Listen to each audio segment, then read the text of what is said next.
போன வாரம் நம்ம என்ன பார்த்தோம்னா, அந்த பிரியமானவர் அந்த வார்த்தையை பார்த்தோம்.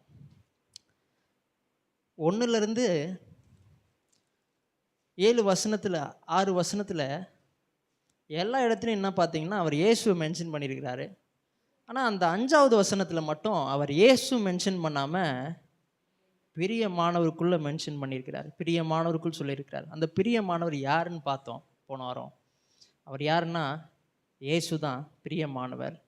அன்றியும் வானத்திலிருந்து ஒரு சத்தம் உண்டாகி, இவர் என்னுடைய நேசகுமாரன், இவரில் யார் சொல்கிறேன்னா பிதாவாகிய தேவன் சொல்கிறாரு, இவரில் நான் பிரியமாக இருக்கிறேன். அப்போ பிரியமானவர் யாருன்னு கேட்டிங்கன்னா இயேசு தான். அந்த பிரியமானவருக்கு அர்த்தம் என்னது பார்த்தோம்.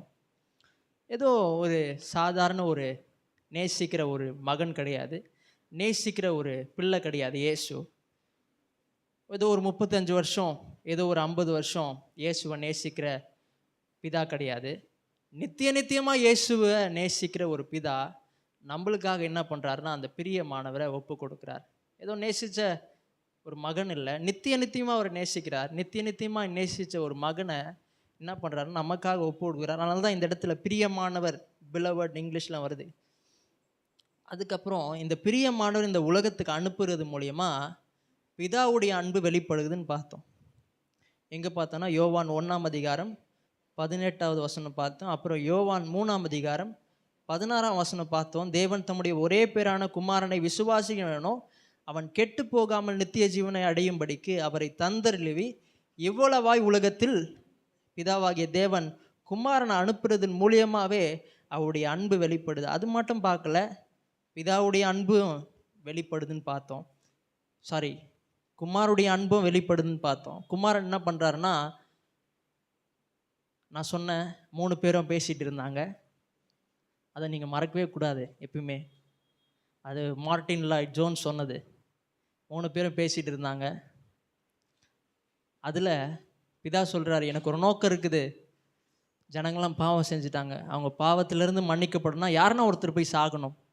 அதுக்கு இயேசு என்ன சொன்னார்னா, நான் போகிறேன்னு வாலண்டியராக அவர் வந்ததுனாலேயே இந்த இடத்துல அவருடைய அன்பு வெளிப்படுது. ஏதோ சாதாரண ஒரு தேவன் கிடையாது இயேசு. பிலிப்பியரில் 2ஆம் அதிகாரம் 6லேருந்து 8 வாசித்து பார்த்தீங்கன்னா, அவர் தேவனுடைய ரூபமாக இருந்தும் தேவனுக்கு சமமாக இருப்பதை சமமாக இருக்கிறாரு. நம்மளை என்ன பண்ணோன்னா, கொஞ்சம் மேலே இருக்கிற போது நம்மளை நீ அந்த வேலையை பாருன்னு சொன்னால் நம்ம என்ன பண்ணுவோன்னா, ஐயோ நான் இங்கே தான் இருப்பேன், நான் மாறவே மாட்டேன். ஆனால் அவர் என்ன சொல்கிறாருன்னா, அவர் தேவனுடைய ரூபமாக இருந்தும் தேவனுக்கு சமமாக இருப்பதை அதை வச்சுக்க ட்ரை பண்ணாமல் என்ன பண்ணுறாருன்னா, நமக்காக தம்மை தாமே வெறுமையாக்கி அடிமையின் ரூபம் எடுத்து மனுஷ சாயலார். அடிமைனா வெறுமையாக்குறாருன்னா எங்கே போகிறாருன்னா, தாயின் கர்ப்பத்துக்குள்ளே போகிறாரு. யாருக்காக? எனக்காக அடிமையாகிறாரு, மனுஷ சாயலானார். தெய்வமாக இருந்த அவர் நமக்காக மனுஷனுடைய சாயலில் அவர் மாறினார். அது மட்டும் இல்லை, அவர் நிர்வாணமாய் நடக்கப்பட்டார். யாருக்காகனா? எனக்காக. இதன் மூலியமாக இயேசுடைய அன்பு வெளிப்படுதுன்னு பார்த்தோம். அதே போல் 5வது என்ன பார்த்தோன்னா, எப்படி இயேசு பிரியமானவராய் இருக்கிறாரோ இன்றைக்கு நானும் பிரியமானவனாய் இருக்கிறேன். அதுக்கு என்ன வசனம் பார்த்தோங்கன்னா, யோவான் 17ஆம் அதிகாரம் 23வது வசனம் பார்த்தோம். என்னை நீர் அனுப்பினதையும் நீர் என்னையில் அன்பாய் இருக்கிறது போல அவர்களிலும் அன்பாய் இருக்கிறதை உலகம் அறியும்படிக்கு. இன்னைக்கு அவர் நம்மளை நேசிக்கிறார். ரொம்ப எப்படி இயேசுவை நேசிக்கிறாரோ அதே போல் நம்மளை நேசிக்கிறார். ஆனால் இன்றைக்கி போய் நம்ம சுவிசேஷம் சொல்லும் போது இயேசு நேசிக்கிறாருன்னு சொல்லும் போது அவங்க என்ன சொல்கிறாருன்னா, என்னை யாரும் நேசிக்க தேவையில்ல, நான் என்னை பார்த்துக்கிறேன். உலகம் வசனம் சொல்லுது உலகம் அறியும்படிக்கு. ஆனால் இன்னைக்கு உலகம் அறியலை பாருங்க. அப்போது கொலோசியர் 3ஆம் அதிகாரத்தில் 12ஆம் வசனம் சொல்லுது, ஆகையால் நீ தேவனால் தெரிந்து கொள்ளப்பட்ட பரிசுத்தரும் பிரியமானவருமா. இயேசு கொடுத்த டைட்டில் இன்னைக்கு பவுல் என்ன பண்ணுறாருன்னா நமக்கு கொடுக்குறார். அல்லேலூயா. இயேசு எப்படி பிதாவுக்கு பிரியமானவராக இருந்தாரோ அதே போல் பிதாவுக்கு இன்னைக்கு நானும் பிரியமானவனாய் இருக்கிறேன். அதுக்கப்புறம் என்ன பண்ணுறாருன்னா, ஏன் என்ன பிரியமானவர் என்று சொல்லுகிறாருன்னா, நான் அந்த பிரியமானவருக்குள்ளே இருக்கிறதுனால என்ன அவர் என்ன பண்ணுறாருன்னா பிரியமானவர்னு சொல்கிறார். அதனால தான் என்ன இந்த எபேசியரில் 1:5 பார்க்குறோம். பிரியமானவருக்குள் இது எல்லாத்தையும் எப்படி செய்கிறாருன்னா, பிரியமானவருக்குள்ளே வச்சு எனக்கு நடக்குது எல்லாமே. ஆமென். இதெல்லாம் எதுக்கு செய்கிறார்? பிரியமானவருக்குள் தாம் நமக்கு தந்திருந்த தம்முடைய கிருபையின் மகிமைக்கு புகழ்ச்சியாக. இதன் மூலியமா யார் மகிமைப்படுவானா? பிதாவாகிய தேவன் மகிமைப்படுகிறார். இன்னைக்கு என்ன பார்க்க போகிறோன்னா, பிதா ஒரு நோக்கத்தை வச்சுருந்தாரு. என்ன நோக்கம்னா, நம்ம பரிசுத்தமாக இருக்கணும், குற்றம் இல்லாமல் இருக்கணும். அது மட்டும் இல்லை, அவர் நம்மளை தெரிந்து கொண்டார். அது மட்டும் இல்லை, புத்திரர்களாய் மாற்றியிருக்கிறார். அவருடைய நோக்கம் புத்திரர்களாக தெரிந்து கொண்டிருக்கிறார். இது எல்லாம் அவருடைய மகிமைக்கு புகழ்ச்சியாக ஏற்படுத்தினார். இன்றைக்கி நம்ம பிரியமானவர்களாக மாற்றப்பட்டிருக்கிறோம். இதெல்லாம் அவருடைய நோக்கம். இதெல்லாம் நிறைவேறணும்னா யார் போனோன்னா இயேசு போய் ஆகணும். ஆமென். இன்றைக்கி அந்த இயேசுவை தான் தொடங்க போகிறோம். இது வரைக்கும் பிதாவுடைய இதுவை பார்த்தோம், வேலையை பார்த்தோம். இன்னிலிருந்து இயேசுடைய வேலையை நம்ம பார்க்க போகிறோம். 1ஆம் அதிகாரம் 7வது வசனம் வாசிக்கலாம். அவருடைய கிருபையின் ஐஸ்வர்யத்தின்படியே இவருடைய இரத்தத்தினாலே பாவ மன்னிப்பாகிய மீட்பு இவருக்குள் நமக்கு உண்டாயிருக்கிறது. இப்போ என்ன பண்ணுறாருன்னா, பிதாவாகிய தேவன் இயேசுவை இந்த உலகத்துக்கு அனுப்பினார். ஏன் பிதாவாகிய தேவன் இப்படிப்பட்ட முடிவை எடுக்க வேண்டும்? ஏன் இயேசுவை அனுப்ப வேண்டும்? ஏசாயா 59ஆம் அதிகாரம் 1-2 வாசிங்க.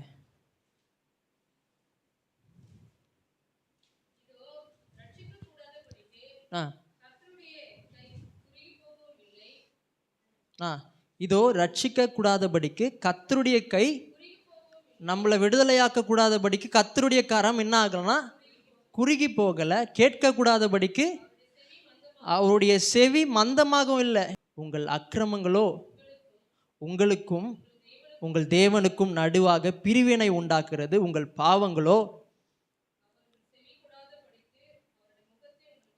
இன்னைக்கு என்ன பண்ணுச்சுன்னா, ஏன் அவர்கிட்ட நம்ம நெருங்க முடியலன்னா, ஏன் அவர்கிட்ட நம்ம போக முடியலன்னா, ஏன் அவரோடு கூட நம்ம தொடர்பு வச்சுக்க முடியலன்னா, எனக்கும் பிதாவுக்கும் நடுவாக பாவம் ஒரு பெரிய தடையாக இருக்கிறது.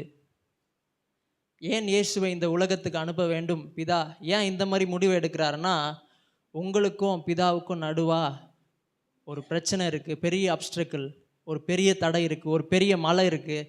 அது என்ன மலைன்னா பாவம். ஆமென். அல்லேலூயா. பாவம் ஒரு சாதாரண காரியம் கிடையாது. அது தேவனை விட்டு பிரிச்சிச்சு மனுஷனை.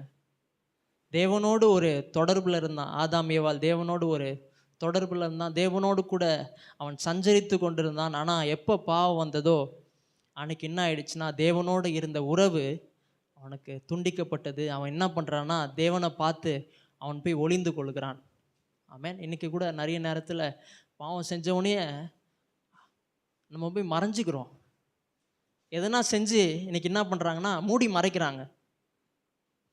அது யாருக்கும் தெரியக்கூடாது. எதனா பண்ணி மூடி மறைச்சிடலாம்னு நினைக்கிறாங்க. ஆனால் மூடி மறைச்சாலும் நம்மளுக்கு மனிதர்களுக்கு தெரியாமல் இருக்கலாம், ஆனால் அவருக்கு தெரியும். ஆமென். அப்போது பாவம் பெரிய பிரச்சனையாக நின்றுச்சு பிதாக்கும் நமக்கு முன்னாடி. அதனால தான் என்ன பண்ணுறாருன்னா, இந்த உலகத்துக்கு அவர் இயேசுவை அனுப்புகிறார். எப்படி பாவம் தீர்க்க முடியும்? பாவ பிரச்சனை தீர்க்க முடியும்னா, இயேசுவை இந்த உலகத்துக்கு அனுப்புனது மூலியமாகவே பாவ பிரச்சனையை தீர்க்க முடியும். இப்போது இந்த எபேசியர் 1ஆம் அதிகாரம் 7வது வசனம் திருப்பியும் வாசிங்க. இன்னைக்கு அதுக்குள்ளே டீட்டெயிலாக போகலாம் நம்ம.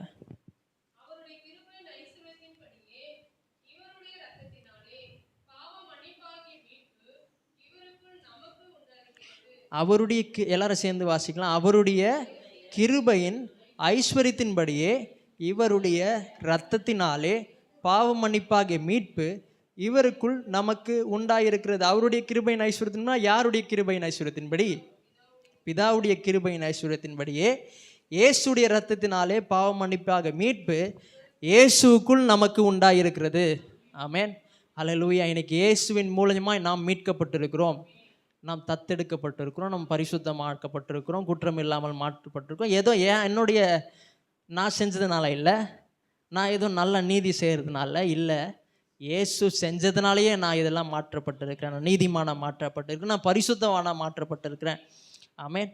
சரி, இவருடைய இந்த வார்த்தையை பார்க்கலாம். இவருடைய நம்மாலே நாம் ரட்சித்து கொள்ள முடியாது. ஆனால் தான் இந்த இடத்துல என்ன பண்ணுறாங்கன்னா, இவருடைய அந்த வார்த்தையை பயன்படுத்தி இருக்கிறார். நம்மளால் நம்ம ரட்சித்து கொள்ள முடியாது. நிறைய பேர் என்ன பண்ணுறாங்கன்னா, ஏதோ செய்கிறாங்க, முட்டி போடுறாங்க, மலை மேலே போய் நடக்கிறாங்க, அப்புறம் வேர்வை சிந்துறாங்க, ஜெபம் பண்ணுறாங்க. ஆனால் இதெல்லாம் பண்ணுறதுனால நம்ம ரட்சித்து கொள்ள முடியாது. இயேசுடைய ரத்தம் மாத்திரமே நம்மளை ரட்சிப்புக்குள்ளே நடத்தும். ஆமென். ஆர்சிலாம் பார்த்தீங்கன்னா அவங்க எல்லாமே என்ன பண்ணுவாங்க, முட்டி போட்டுன்னே நடப்பாங்க. எதில் நடப்பாங்கன்னா மண்ணில். அவங்க நினச்சின்னு இருக்கிறாங்க இதெல்லாம் பண்ணுறதுனால நம்முடைய பாவங்கள் மன்னிக்கப்படும். அது மட்டும் கிடையாது. இன்னைக்கு கிறிஸ்தவர்களே அப்படி தான் பண்ணிகிட்டு இருக்காங்க. நிறைய சபையெல்லாம் பார்த்தீங்கன்னா ஏதோ ஒன்று பண்ணி அவங்களுடைய பாவங்கள், அவங்களுடைய நீதியை வெளிப்படுத்தலாம் நினைக்கிறாங்க. எதனா பண்ணுறதுனால நம்முடைய நீதி வெளிப்பட போகிறதில்ல. இயேசு தான் நம்முடைய நீதியாகவே இருக்கிறார். ஆமென். அதுதான் யார் புரிஞ்சுக்கிட்டாங்கன்னா, கிறிஸ்தவ தலைவர்கள் யாருன்னா Martin Luther, John Calvin, John Knox, John Wesley, இவங்கெல்லாம் எதை முடிவு பண்ணாங்கன்னா, ஏதோ செய்யறதுனால, ஏதோ நான் கிரியை செய்கிறதுனால என்னுடைய பாவங்கள் மன்னிக்கப்பட போகிறதில்ல, இயேசுவின் பேரில் விசுவாசம் வைக்கிறதுனால என்னுடைய பாவங்கள் மன்னிக்கப்பட போகுது. ஆமென். இன்றைக்கி மார்ட்டின் லூத்தர் பற்றி சொல்லணும்னா, இன்றைக்கி லுத்தரன் சபை இங்கே இருக்கிறது, இதெல்லாம் யார் உண்டாக்குனான்னா மார்ட்டின் லூத்தர் தான் காரணம். அவரை பற்றி நான் சொல்கிறேன் பாருங்கள். அவர் என்ன பண்ணாருன்னா, அவர் ரோமன் கேத்தலிக்கில் இருந்தவர். அவர் எல்லாம் செய்கிறத பார்க்குறாரு. இவர் எல்லாரும் என்ன பண்ணுறாங்கன்னா, அவங்க பாவங்கள் மன்னிக்கப்படணும்னா அவங்க எதிரோ செய்கிறாங்க. ஆனால் என்னதான் செஞ்சாலும் அவங்களுக்கு அந்த குற்ற உணர்வு இருக்குது. ஒரு நாள் அவர் என்ன பண்ணியிருக்கிறாருன்னா, ரோமர் புஸ்தகத்தை வாசிச்சிருக்கிறார். ரோமர் புஸ்தகம் 1ஆம் அதிகாரம் அவர் வாசிக்கும் பொழுது, இது மார்ட்டின் லூத்தருடைய வரலாறு இல்லை, நம்மளுடைய வரலாறு சொல்ல போகிறேன்.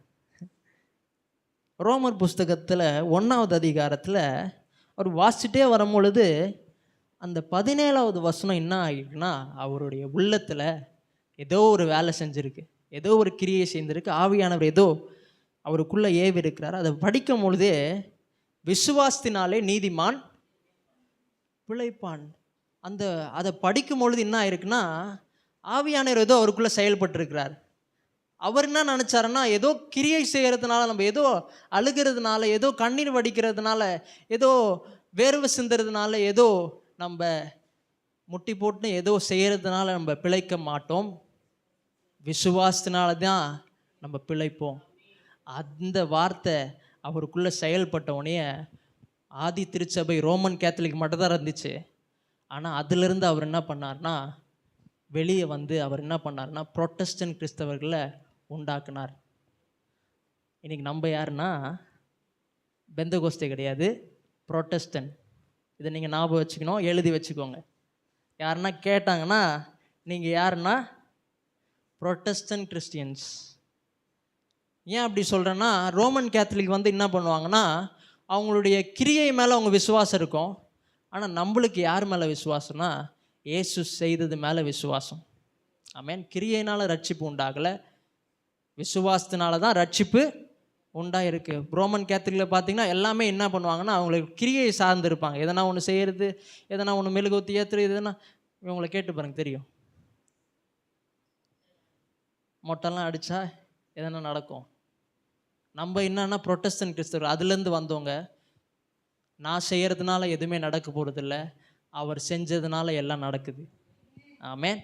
அதனால் தவறான முயற்சிகள்லாம் எடுக்காதீங்க. நீங்கள் என்ன தான் முயற்சி எடுத்தாலும் ஒன்றும் நடக்க போகிறதில்ல. அவர் செஞ்சு முடிச்சிட்டாரு, அதை நம்பினாலே போதும், விடுதலை ஆகிடுவீங்க. ஆமென். அதனால தான் நம்ம கம்யூனியன்லாம் எடுக்கும்பொழுது என்ன பண்ணுறோன்னா, உங்கள் ரத்தம், நீங்கள் சிந்தின ரத்தம், நீங்கள் காயப்பட்டது, அதை ஞாபகம் வச்சு என்ன பண்ணுறோன்னா, அதை விசுவாசி தான் நம்ம எடுக்கிறோம். ஆமென். இப்போ எல்லாத்துலேயும் புரொட்டஸ்டன்ட் கிறிஸ்தவர்கள்லாம் விசுவாசி தான் எல்லாமே அவங்களுக்கு நடக்குது. அடுத்தது, இவருடைய ரத்தத்தினாலனா யாரும் நம்மால் நாம் ரட்சித்து கொள்ள முடியாது. அதுதான் இந்த இந்த வார்த்தைக்கு அர்த்தம். அடுத்த வார்த்தை என்ன பார்க்க போறோம்னா, இவருக்குள். இந்த வார்த்தையை நம்ம பார்க்கலாம்.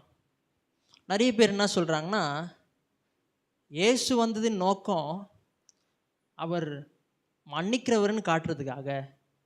பிதா இயேசு எதுக்கு அமிச்சார்னா, இயேசு மன்னிக்கிறவர்னு காட்டுறதுக்காக, வேற எதுக்கும் கிடையாது அப்படின்னு சொல்றாங்க. எதை வச்சு சொல்றாங்கன்னா, அந்த இளைய குமாரன் மூத்த குமாரன் கதையை எடுத்துட்டு பாருங்க. அவர் என்ன பண்றாருன்னா, அங்க என்ன சொல்லி தர்றாருன்னா, மன்னிக்கிறவர் காட்டுறாரு.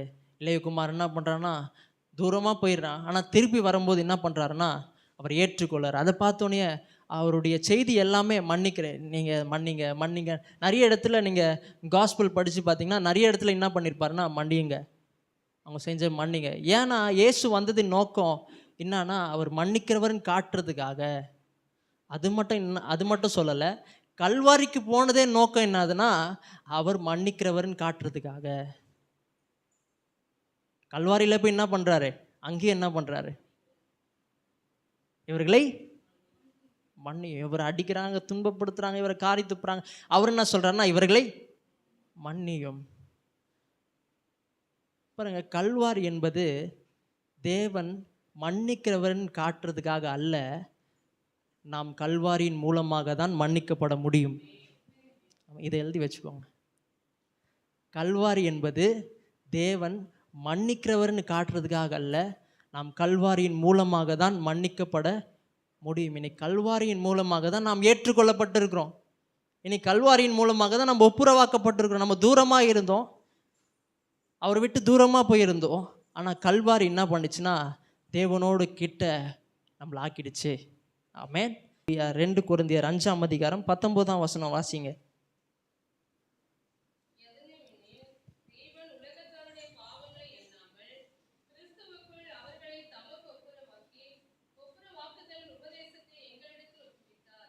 அது என்னவெனில், தேவன் உலகத்தாருடைய நம்முடைய பாவங்களை எண்ணாமல் என்ன பண்ணுறாருன்னா, கிறிஸ்துவுக்குள் அவர்களை தமக்கு ஒப்புரவாக்கி. இன்னைக்கு நம்முடைய நீதியினால் நம்ம ஒப்புரவாக்கப்படல, கிறிஸ்துவுக்குள் நாம் ஒப்புரவாக்கப்பட்டிருக்கிறோம். இது எல்லாம் எப்படி நடந்துச்சுன்னா, கல்வாரியினால தான் நடந்திருக்கு. ஆமென். இன்னைக்கு நம்ம ரொம்ப கல்வாரியை பற்றி யோசிக்கிறது இல்லை, மற்ற காரியங்கள்லாம் பற்றி ரொம்ப அதிகமாக பேசுகிறோம். ஆனால் கல்வாரியை விட்டுறோம். இன்னைக்கு நிறைய சபையில் சிலுவை கூட வைக்கிறது கிடையாது. பாருங்கள், எல்லாத்தையும் மறந்துட்டாங்க. ஆனால் சிலுவை தான் கிறிஸ்தவத்துக்கே அடையாளம். சிலுவை இல்லைன்னா கிறிஸ்தவமே கிடையாது. ஆமென். அங்கே கூட சிலுவை வைக்கலான்னு இருக்கும். சபையில் கூட வைக்கணும், நம்மளுக்கு அந்த வைக்கணும். ஏன்னா அதுதான் நம்மளுக்கு அடையாளமாக இருக்கிறது. எபேசியர் 2:16 வாசிங்க.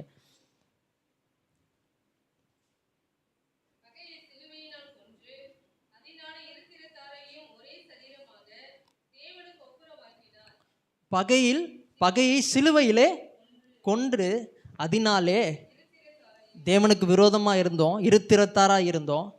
ஆனால் ஒரே சரீரமாக தேவனுக்கு ஒப்புரவாக்கினார். ஒரே சரீரமாக யார் ஒப்புரவாக்கினார்னா, இயேசு ஒரே சரீரமாக ஒப்புரவாக்கினார்.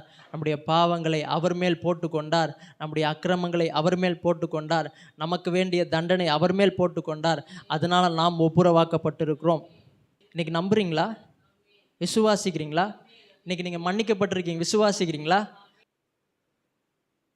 கடந்த காலம் பாவங்கள் மன்னிக்கப்பட்டுச்சு, நிகழ்கால பாவங்கள் மன்னிக்கப்பட்டுச்சு,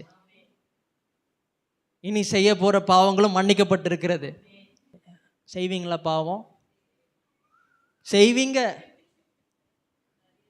தெரிஞ்சிருந்தா அவர் என்ன பண்ணியிருக்கிறாருன்னா, எல்லாத்துக்கும் அவர் ஏற்பாடு பண்ணி வச்சுட்டார்.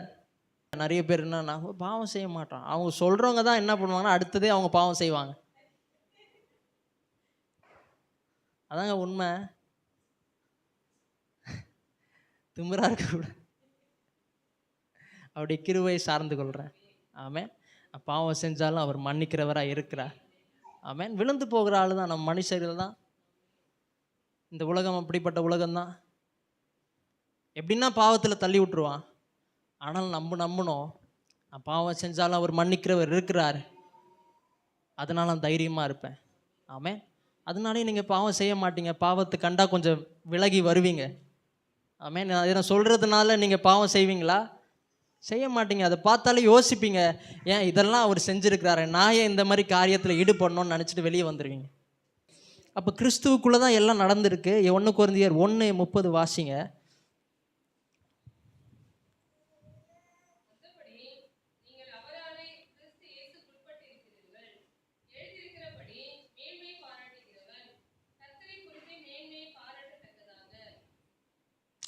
அந்தபடி நீங்கள் அவராலே கிறிஸ்து இயேசுவுக்கு உட்பட்டு இருக்கிறீர்கள். இன்னைக்கு யாருக்குள்ளே இருக்கிறோன்னா கிறிஸ்துவுக்குள்ளே இருக்கிறோம். நம்ம எப்படி இருக்கிறோம்னா ஷேரராக இருக்கிறோம்.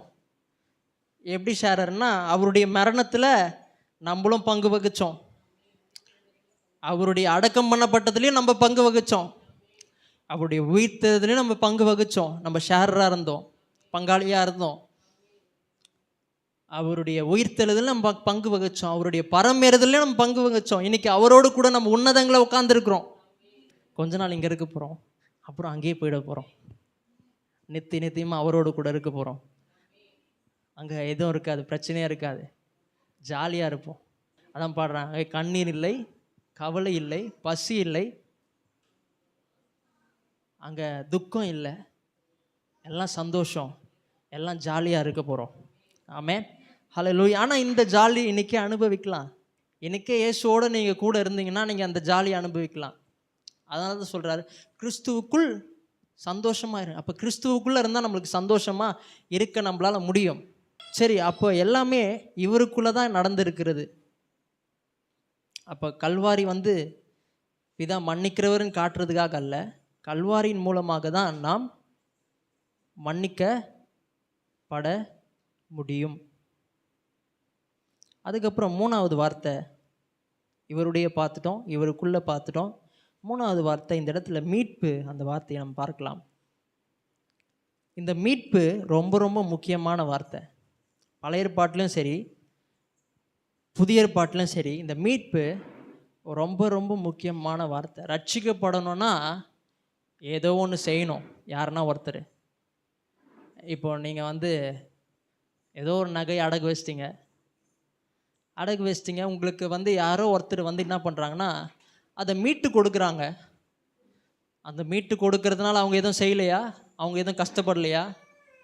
நீங்கள் வேணால் கஷ்டப்படாமல் இருந்திருக்கலாம், ஆனால் அவங்களுடைய வேர்வை சிந்தி உங்களுக்காக மீட்டு கொடுத்துருக்குறாங்க. ஆமென். இன்றைக்கி என்ன பண்ணியிருக்கிறாருன்னா, இயேசு சிந்தின ரத்தம் இன்றைக்கி நம்மளை மீட்டு இருக்கிறது. ஆமென். ஏதோ சும்மா கிடைக்கல, மன்னிச்சிட்டேன் போ, அப்படி கிடையாதுல்ல. அதுக்கு பின்னாடி நிறைய வேலை நடந்திருக்கு. ஆமென். அதுக்கு பின்னாடி ஒரு பரிகாரமே செலுத்தப்பட்டிருக்கிறது. அது என்ன பரிகாரம்? 1 கொரிந்தியர் 1:31 வாசிங்க.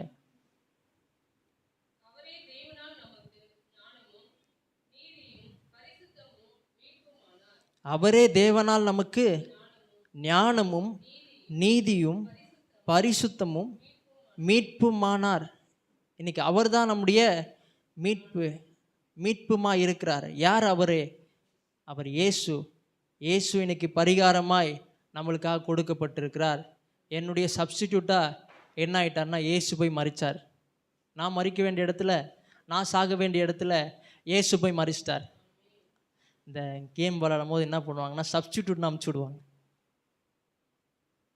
கொக்கோ, கபடி இதெல்லாம் விளையாட முடியாது. யாருக்குன்னா எதனா ஆயிடுச்சுன்னா, எதனா ஒரு காலில் சின்ன அடிபட்டுச்சுன்னா என்ன பண்ணுவாங்கன்னா, அதுக்கு பதில் சப்ஸ்டிடியூட் அமுச்சு விடுவாங்க. ஏன்னா அவங்களால விளையாட முடியாது பாருங்கள், அவங்களுக்கு அடிபட்டுச்சு. பிதாக்கு தெரியும், என்னால் விளையாட முடியாது தெரியும், என்னால் போக முடியாது தெரியும். ஆனாலும் என்ன பண்ணுறாருன்னா, எனக்கு பதிலால் இயேசு அமுச்சு விட்டு விளையாட வைக்கிறார். அப்போ இன்றைக்கி நம்மளுக்கு யார் சப்ஸ்டிடியூட்டு? பதிலாலாம் அவர் இருக்கிறார். 1 தீமோத்தேயு 2:6 வாசிங்க.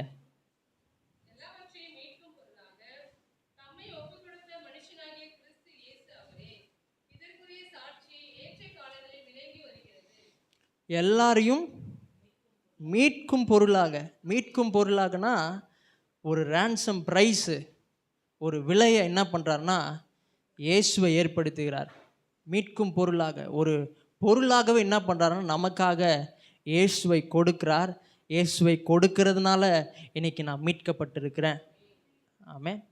முடிஞ்சால் இந்த இந்த 2 வசனங்கள் எழுதி வச்சுக்கோங்க. தீது 2:14.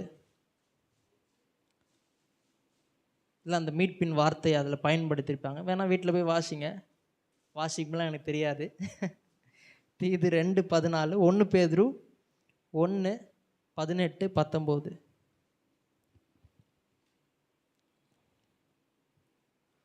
இந்த மீட்புடைய அர்த்தம் என்னது? புதிய ஏற்பாட்டிலும் சரி பழைய ஏற்பாட்டிலும் சரி மீட்பின் அர்த்தம் என்னன்னா, மீட்பின் தொகையை செலுத்துவதில் மூலம் விடுதலை. 2:14, 1 பேதுரு 1:18-19. இந்த மீட்புடைய அர்த்தம் என்ன? இந்த மீட்புடைய அர்த்தம் என்னன்னா, மீட்பின் தொகையை செலுத்துவதில் மூலம் விடுதலை. ஒரு தொகையை செலுத்துவதன் மூலம் நமக்கு விடுதலையை அவர் கொடுக்கிறார். பழைய ஏற்பாட்டில் பார்த்தீங்கன்னா எந்த கதையை பார்க்கலான்னா, போவாஸ் ரூத் கதையை பார்க்கலாம். போவாஸ் என்ன பண்ணுறாருன்னா ரூத்தை என்ன பண்ணுறாருன்னா மீட்கிறார். அது பழைய ஏற்பாடு. பழைய ஏற்பாடு எப்படி இருக்குன்னா நிழலாக இருக்கிறது. எல்லாத்துலேயும் என்ன பண்ணுவாங்கன்னா சிறிய புஸ்தகம் பெரிய புஸ்தகம்னு பிரிப்பாங்க. பைபிள் காலேஜ் பிரித்து எல்லா புஸ்தகத்துலேயும் என்ன வரும்னா இயேசு அங்கே பார்க்கலாம். எல்லா புஸ்தகத்துலையும் இயேசுடைய அவருடைய இமேஜை பார்க்கலாம். எல்லா இடத்துலையும் இப்போ ரூத்தில் இயேசுவை பார்க்கலாம். அதுக்கப்புறம் ஆதியாகமத்தில் இயேசுவை பார்க்கலாம். எல்லா புக்லேயும் யார் வருவானா இயேசு வராரு. பழைய ஏற்பாடு நிழல், புதிய ஏற்பாடு நிஜம். பழைய ஏற்பாடு ஃபோர் டெல்லிங், புதிய ஏற்பாடு ரியல். ஆமென். அங்கே ஏதோ ஒரு ஆடு சாகடிக்கப்படுது. ஆனால் புதிய ஏற்பாட்டில் இயேசுவே அந்த இடத்துல மறிக்கிறார். அதே போல் பழைய ஏற்பாட்டில் போவாஸ் ரூத்துன்னு பார்க்கலாம். புதிய ஏற்பாட்டில் என்ன பண்ணுறாங்கன்னா அந்த அடிமைகளுடைய சந்தை நம்ம பார்த்தோம்ல. ரோமருடைய கலாச்சாரத்தில் அடிமைகள் என்ன பண்ணுவாங்கன்னா சந்தையில் விற்பாங்களாம்.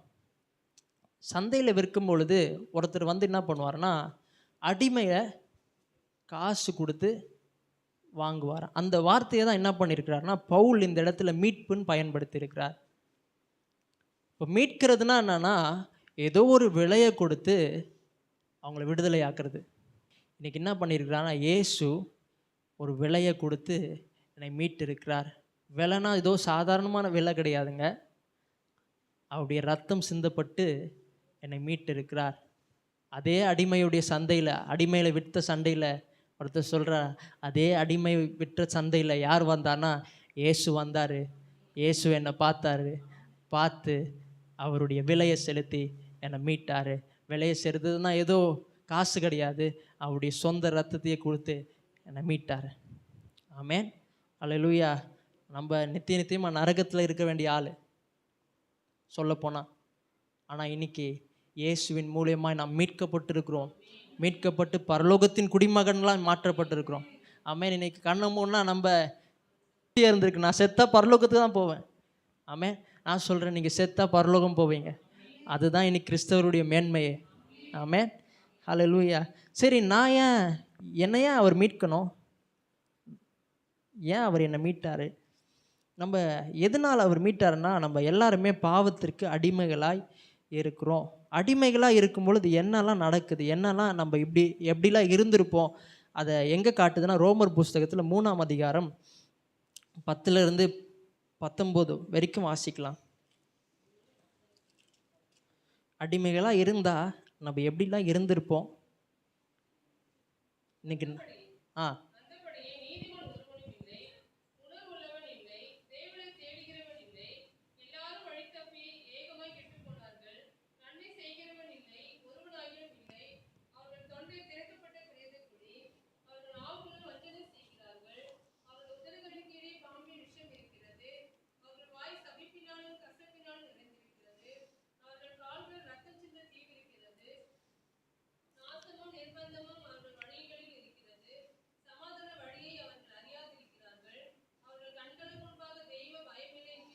எழுதியிருக்கிறது.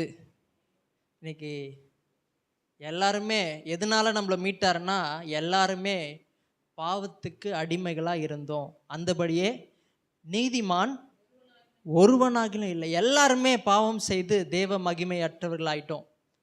ஒருத்தன் கூட நீதிமான் இல்லை. அவர் பார்க்குறாரு, யாருன்னா ஒருத்தர் பாவம் செய்யாமல் யாருன்னா ஒருத்தர் நீதிமானாக இருப்பாங்க. அவர் பார்க்குறாரு, எல்லாருமே என்ன பண்ணுறாங்கன்னா பாவத்தில் விழுந்து போகிறாங்க. அப்போது நீதிமான் ஒருவனாகிலும் இல்லை, உணர்வுள்ளவன் இல்லை. ஒருத்தனுக்கும் உணர்வு இல்லை. எல்லாரும் என்ன பண்ணுறாங்கன்னா உணர்வு இல்லாமல் அந்த பாவத்தை செஞ்சிடறான். பாவத்துக்கு அடிமையாக இருக்கிறதுனாலே பாவத்தை செய்கிறான். தேவனை தேடுகிறவன் இல்லை. ஒருத்தனும் தேவனை தேடுகிறது இல்லை. எல்லாரும் வழி தப்பி ஏகமாய் கெட்டு போனார்கள். நன்மை செய்கிறவன் இல்லை. இன்னைக்கு கூட பார்த்தீங்கன்னா அவன் தீமையே செய்கிறான்.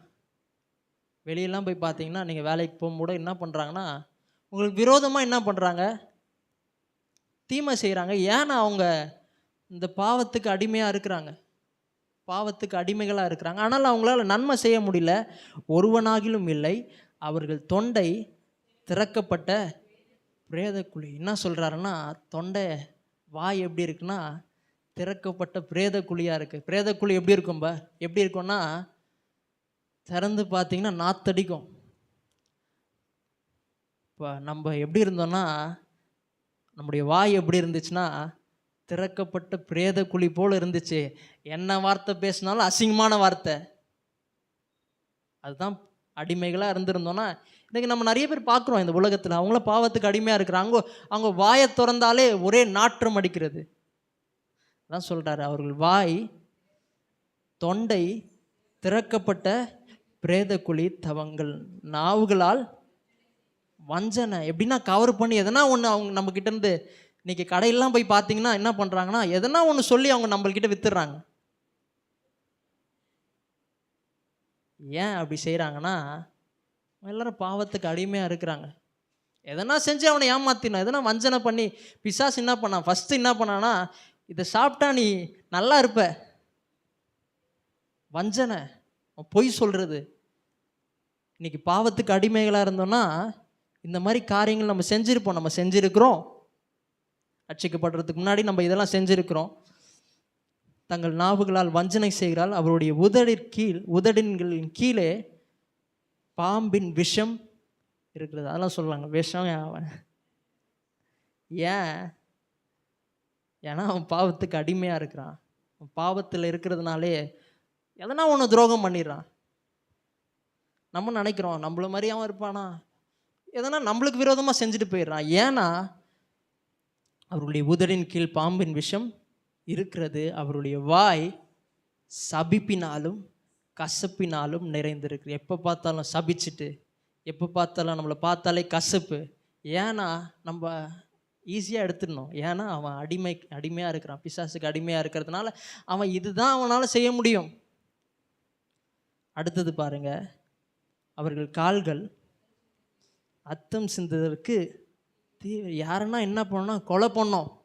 இன்றைக்கி நியூஸ்லாம் பார்த்திங்கன்னா யாருன்னா ஒருத்தர் எதனா பண்ணி சாவடிக்கணும், எதனா செஞ்சு அவனை கொலை பண்ண. நம்மக்கிட்ட சொன்னால் நம்ம இல்லை வேணாம்ப்பா அதெல்லாம் செய்யக்கூடாதுப்பா. அவன் என்ன பண்ணான்னா கொலை பண்ண அவனுடைய கால்கள், யாரன்னா ஒருத்தர் காலி பண்ணுறது, அவனுடைய கால்கள் தீ இருக்கிறது. ஏன்னா அவன் பாவத்துக்கு அடிமையாக இருக்கிறான். அடுத்தது நாசமும் நிர்பந்தமும் அவர்கள் வழியில் இருக்கிறது. சமாதான வழியை அவர்கள் அறியாது இருக்கிறார்கள். அவனும் என்ன பண்ண முடியல, அவனோடு கூட நம்ம சமாதானமே பண்ண முடியல. ஏன்னா அவன் சமாதானத்துக்கே அவனால் வர முடியாது. ஏன்னா அவன் பாவத்தில் இருக்கிறான், பிசாசுக்கு அடிமையாக அவனை விற்று போட்டான். சமாதான வழியை அவர்கள் அறியாது இருக்கிறார்கள். அவர்கள் கண்களுக்கு முன்பாக தேவ பயம் இல்லை. அவன் என்ன செஞ்சாலும் யார் என்ன கண்டா அப்படி தான் இருப்பாங்க. யார் வேணா இருக்கட்டும், எனக்கு கவலை இல்லை. ஏன்னா அவனுக்கு தெய்வ பயம் இல்லை. இன்னைக்கு நம்மளும் அப்படி தான் இருந்தோம். நம்மளும் வஞ்சனை உள்ளவர்களாக இருந்தோம், கசப்பினால் இருந்தோம், சபிப்பினால் நிறைந்திருந்தோம். நம்முடைய வாய் திறக்கப்பட்ட பிரேத குழியாக இருந்துச்சு. ரொம்ப அசிங்கமாக வார்த்தையை பேசியிருந்தோம். ஆனால் இன்னைக்கு என்ன ஆயிருக்குன்னா, 1 கொரிந்தியர் 6ஆம் அதிகாரம் 19ஆம் வசனம் வாசிங்க.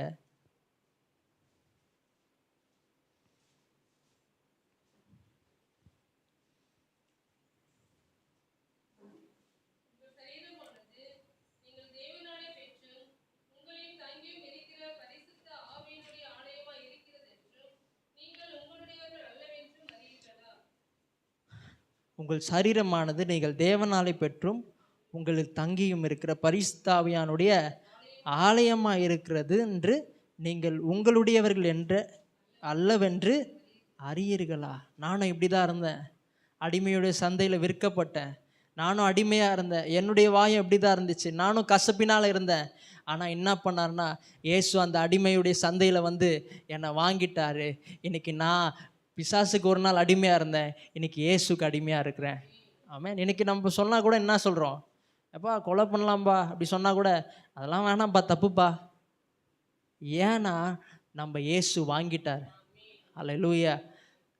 அவன் சொல்லும் போது நம்மளுக்கு என்ன ஆகுதுன்னா, அதெல்லாம் பண்ணக்கூடாதுப்பா, அவங்கள வஞ்சிக்கவும் கூடாது. எவ்வளோ காசோ அது கொடுத்துட்டு வாங்கிட்டோம்ப்பா. அவன் என்ன சொல்கிறான்னா, எதனா பண்ணி ஏமாற்றிடலாம்ப்பா.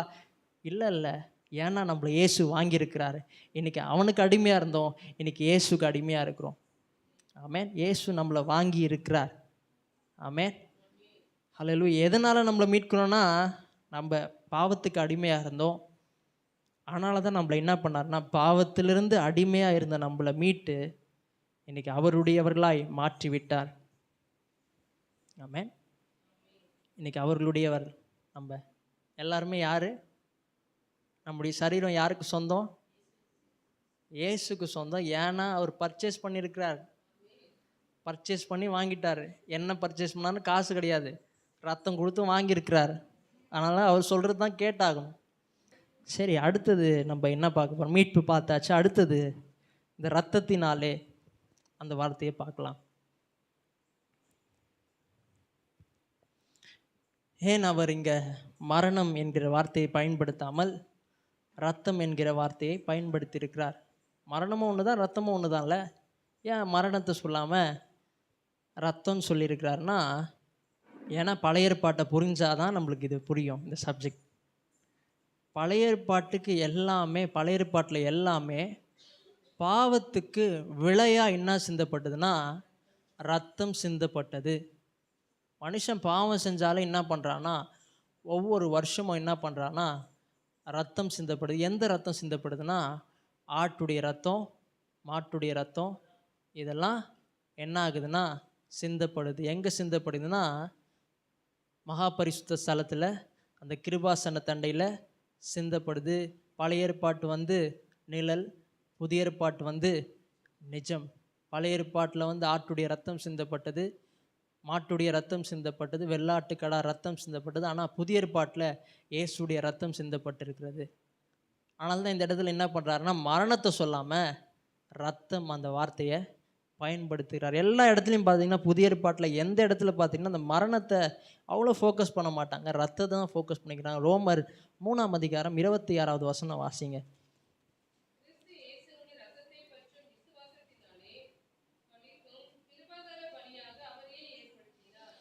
கிறிஸ்து இயேசுடைய ரத்தத்தை பற்றும் விசுவாசத்தினாலே பலிக்கும் கிருபாதார பலியாகவே அவரை ஏற்படுத்தினார். கிருபாதார பலினா பழைய ஏற்பாட்டில் ஆட்டுடைய ரத்தம் சிந்தப்பட்டது அந்த கிருபாசன தண்டையில். இன்னைக்கு புதிய ஏற்பாட்டில் இயேசுவே அது மேலே போய் படுத்துட்டார். ஏன்? எனக்காக அவர் போய் அவரை தகன பலியாக ஒப்பு கொடுத்தார். நான் இதான் யோசித்தேன், இப்படி தான் யோசித்தேன். பழைய ஏற்பாட்டில் ஆடு போய் அங்கே கிருபாசன தண்டை மேலே, அந்த உடன்படிக்கை பெட்டி மேலே ஆடு போய் ரத்தம் சிந்துச்சு. ஆனால் இன்னைக்கு இயேசு போய் எனக்காக படுத்துட்டார். எபேசியர் 2ஆம் அதிகாரம் 13ஆம் வசனம் வாசிங்க.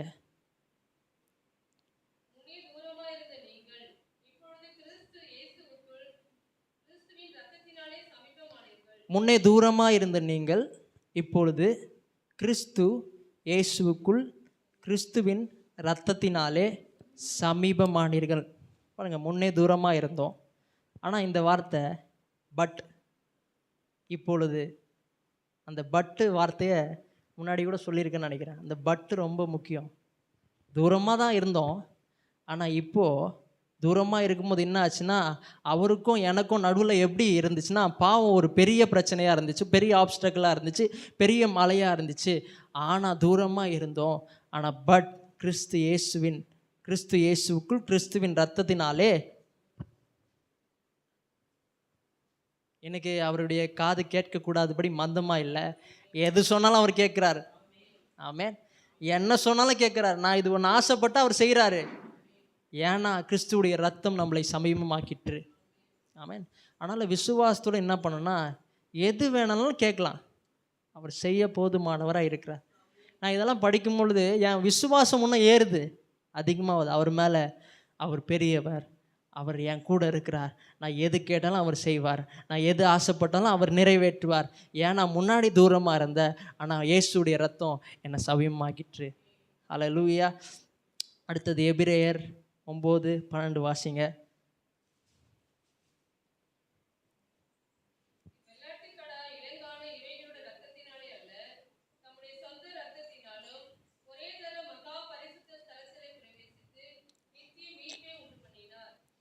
நித்திய மீட்பு, இவருடைய இரத்தத்தினாலே ஒரே தரம் மகா பரிசுத்த ஸ்தலத்தில் பிரவேசித்து நித்திய மீட்பை உண்டு பண்ணினார். நிறைய வசனங்கள் இருக்குது, ஆனால் டைம் ஆயிடுச்சு.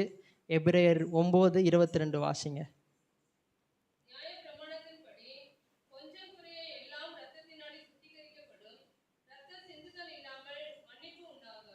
ஏன் அந்த இடத்துல மரணம் பயன்படுத்தாமல் ரத்தம் பயன்படுத்தியிருக்கிறாருன்னா, ரத்தம் சிந்துதல் இல்லாமல் மன்னிப்பே கிடையாது. ரத்தம் சிந்தப்பட்டாதான் மன்னிப்பு இருக்குது. அதை பற்றி நம்ம அடுத்த வாரம் தான் பார்க்க போகிறோம், அதை பற்றி ஃபுல்லாக. அதனால் அடுத்த வாரம் வாங்க. நிறைய வசனங்கள் இருக்குது, நான் அந்த வசனங்கள் சொல்கிறேன், எழுதி வச்சுக்கோங்க.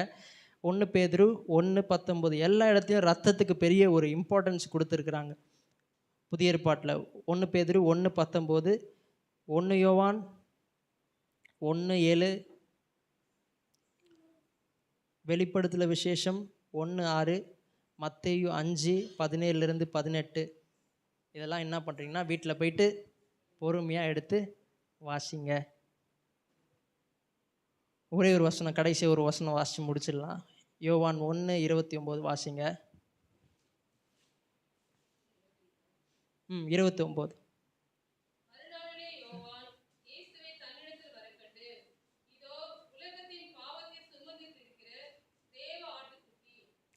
பழைய ஏற்பாட்டில் தேவ ஆட்டுக்குட்டி ஒரு ஆடு, ஆனால் இன்னைக்கு ஆட்டுக்குட்டி ஆடாக இருந்துச்சு. ஆனால் இன்னைக்கு புதிய ஏற்பாட்டில் ஆட்டுக்குட்டியாக இயேசு மாறி இருக்கிறார்.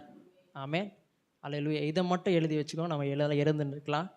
என்னுடைய முயற்சினால் நான் கிறிஸ்தவன் ஆகவில்லை, கிறிஸ்துவுடைய முயற்சினால் கிறிஸ்தவனாக இருக்கிறேன். என்னுடைய முயற்சினால் கிறிஸ்தவன் ஆகவில்லை, கிறிஸ்துவுடைய முயற்சினால் கிறிஸ்தவனாய் இருக்கிறேன். அதனால் உங்களுக்கு ஒரு தயவான ரிக்வெஸ்ட், எதுவும் செய்யாதீங்க. நீங்கள் என்ன தான் செஞ்சாலும் உங்களுடைய பாவங்கள் மன்னிக்கப்பட போகிறதில்ல.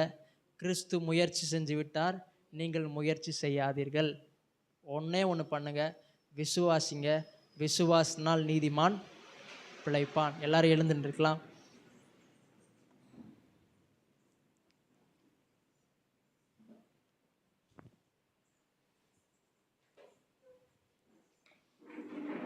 ஸ்தோத்திரம் ஆண்டவரே, ஸ்தோத்திரிக்கிறோம், ஸ்தோத்திரிக்கிறோம் தகப்பனே, ஸ்தோத்திரிக்கிறோம், ஸ்தோத்திரிக்கிறோம் ஆண்டவரே. நாங்கள் முயற்சி செஞ்சு எதுவும் நடக்க போகிறதில்ல ஆண்டவரே. நாங்கள் முயற்சிகளை கைவிடுகிறோம் கர்த்தாவே. ஆண்டவரே, நீர் முயற்சித்து விட்டீர் ஆண்டவரே, நீர் சிலுவையில் மரித்து விட்டீர், அதை நாங்கள் விசுவாசிக்கிறோம் கர்த்தாவே. ஆண்டவரே, அதனால் எங்களுடைய பாவங்கள் மன்னிக்கப்படும் ஆண்டவரே. வசனம் சொல்லுகிறது போல விசுவாசத்தினால் நீதிமான் பிழைப்பான். நாங்கள் விசுவாசத்தினால் இதை நாங்கள் பிழைத்திருக்கிறோம் கர்த்தாவே. விசுவாசத்தினால தான் உங்களை நம்புகிறோம் கர்த்தாவே. விசுவாசி எல்லாவற்றையும் நாங்கள் பெற்றுக்கொள்ள ஆவியானவரே எங்களுக்கு உதவி செய்வீராக. ஓ ஸ்தோத்திரம் கர்த்தாவே, ஸ்தோத்திரம், ஸ்தோத்திரம், ஸ்தோத்திரம், ஸ்தோத்திரம். ஓ ஸ்தோத்திரம், ஸ்தோத்திரம். எங்களுடைய வாழ்க்கை கிரியையின் அடிப்படையில் இல்லாமல் விசுவாசத்தின் அடிப்படையில் இருக்க ஆவியானவரே எங்களுக்கு உதவி செய்வீராக கர்த்தாவே. எப்பேற்பட்ட சூழ்நிலையாக இருந்தாலும் உம்மை விசுவாசிக்கும் பொழுது எப்பேற்பட்ட சூழ்நிலையாக இருந்தாலும் அது சாதகமாய் மாறுமே. அதற்காக நன்றி செலுத்துகிறோம் கர்த்தாவே. ஆண்டவரே, எப்பேற்பட்ட பலவீனமாக இருந்தாலும் ஆண்டவரே நாங்கள் விசுவாசிக்கும் பொழுது பலவீனம் சுகமாய் மாறும். ஏனென்றால் இயேசு சிலுவையிலே சம்பாதித்து விட்டார். அதை நாங்கள் விசுவாசிக்கிறோம் கர்த்தாவே, விசுவாசிக்கிறோம், விசுவாசிக்கிறோம். ஆண்டவரே, குறைவுகளாக இருந்தாலும் ஆண்டவரே கிறிஸ்து இயேசுவுக்குள் மகிமையில் எங்களுடைய குறைவுகளை ஆண்டவரே சிலுவையில் நிறைவாக்கி விட்டீர். அதை நாங்கள் விசுவாசிக்கிறோம் கர்த்தாவே. ஓ ஸ்தோத்திரம் கர்த்தாவே, ஸ்தோத்திரம் ஸ்தோத்திரம். அந்த விசுவாசம் எங்களுக்கு உண்டாகட்டும் கர்த்தாவே. எல்லா இடத்துலையும் ஆண்டவரே, எல்லா காரியங்களும், எல்லா ஆண்டவரே சூழ்நிலைகளும் உண்மையை விசுவாசிக்க, உண்மையை நம்ப எங்களுக்கு உதவி செய்வீராக கர்த்தாவே. ஆவியானவர் இந்த இடத்துல பேசுவீராக, இந்த இடத்துல நீர் இடைப்படுவீராக, எங்களோடு பேசுவீராக, எங்களோடு இடைப்படுவீராக கர்த்தாவே. ஆண்டவரே, எங்களுக்கு பிரகாசமுள்ள மனக்கண்கள் உண்டாயிருக்கட்டும். இதையெல்லாம் நாங்கள் அறிந்து கொள்ள வேண்டும் என்றால் எங்களுக்கு பிரகாசமுள்ள மனக்கண்கள் உண்டாயிருக்கும். நீங்கள் சொல்லாமல் ஒன்றை எங்களால் அறிந்து கொள்ள முடியாது. ஓ ஸ்தோத்திரம் ஸ்தோத்திரம் ஸ்தோத்திரம் ஸ்தோத்திரம். ஆண்டவரே, சுவிசேஷம் எங்களுக்கு தேவ பலனா இருக்கிறது கர்த்தாவே, தேவ பலனா இருக்கிறது, எங்களுக்கு இது பலனா இருக்கிறது கர்த்தாவே. ஓ ஸ்தோத்திரம் ஸ்தோத்திரம் ஸ்தோத்திரம் கர்த்தாவே. ஆவியானவரே, ஆண்டவரே, எங்களுக்கு இதெல்லாம் சொல்லிக் கொடுங்க, இதெல்லாம் கற்றுக் கொடுங்க. நீங்கள் யார் என்பதை அறிந்து கொள்ள எங்களுக்கு உதவி செய்வீராக. சகல சத்தியங்களுக்குள்ள எங்களை நடத்துகிற ஆவியானவரே, நீர் எங்களை நடத்துவீராக கர்த்தாவே. ஒவ்வொரு நாளும் உம்முடைய வேதத்தின் அதிசயங்களை காணும்படி, உம்முடைய வேதத்தின் ஆச்சரியங்களை காணும்படி என்னுடைய கண்களை நீ திறந்தருவீராக கர்த்தாவே. இதன் மூலியமாக எங்களுடைய உள்ளான மனுஷன் வல்லமையாய் பலப்பட ஆவியானவரை உதவி செய்வீராக கர்த்தாவே. எப்பொழுதும் உண்மையை சார்ந்து கொள்ள எங்களுக்கு உதவி செய்வீராக. உம்முடைய கிருபையை சார்ந்து கொள்ள உதவி செய்வீராக. எங்களுடைய பலத்தை, எங்களுடைய நீதியை, எங்களுடைய கிரியையின் அடிப்படையில் நாங்கள் வாழாதபடிக்கு உம்முடைய நீதியின் அடிப்படையில், உம்முடைய விசுவாசத்தின் அடிப்படையில் நாங்கள் வாழ எங்களுக்கு உதவி செய்வீராக கர்த்தாவே. ஓ ஸ்தோத்திரம் கர்த்தாவே. வந்த ஒவ்வொருத்தரும் நீர் ஆசீர்வதிப்பீராக, நீர் பலப்படுத்துவீராக. ஆண்டவரே, எல்லா தோல்வியின் எண்ணங்கள் ஜெயமுள்ள எண்ணங்களாய் மாறட்டும் கர்த்தாவே. வந்தவண்ணாம் போகாதபடிக்கு ஆவியானவருடைய பிரசனத்தினால், உம்முடைய அபிஷேகத்தினால் எங்களை நிரப்பி அனுப்புவீராக கர்த்தாவே. ஓ ஸ்தோத்திரம் கர்த்தாவே, ஸ்தோத்திரம். எங்களை பலப்படுது கிறிஸ்துவினால் எல்லாவற்றையும் செய்ய எங்களுக்கு பலன் உண்டு. நாங்கள் விசுவாசிக்க உதவி செய்வீராக. தொடர்ந்து எங்களோடு பேசுவீராக கர்த்தாவே. ஓ ஸ்தோத்திரம் ஆண்டவரே, ஸ்தோத்திரம். போகும்போது கூட உம்முடைய பிரசனம் எங்களுக்கு முன்பாக செல்லட்டும் கர்த்தாவே. எல்லாவற்றையும் வல்ல கருத்தில் ஒப்பு கொடுக்கிறோம் இயேசுவின் நாமத்தில் பிதாவே, ஆமென். என் ஆத்துமாவே கர்த்தரை ஸ்தோத்திரி, என் முழு பரிசுத்த நாமத்தை ஸ்தோத்திரி. என் ஆத்துமாவே கர்த்தரை ஸ்தோத்திரி, கர்த்தர் செய்த சகல உபகாரங்களை மறவாதே. ஆமென்.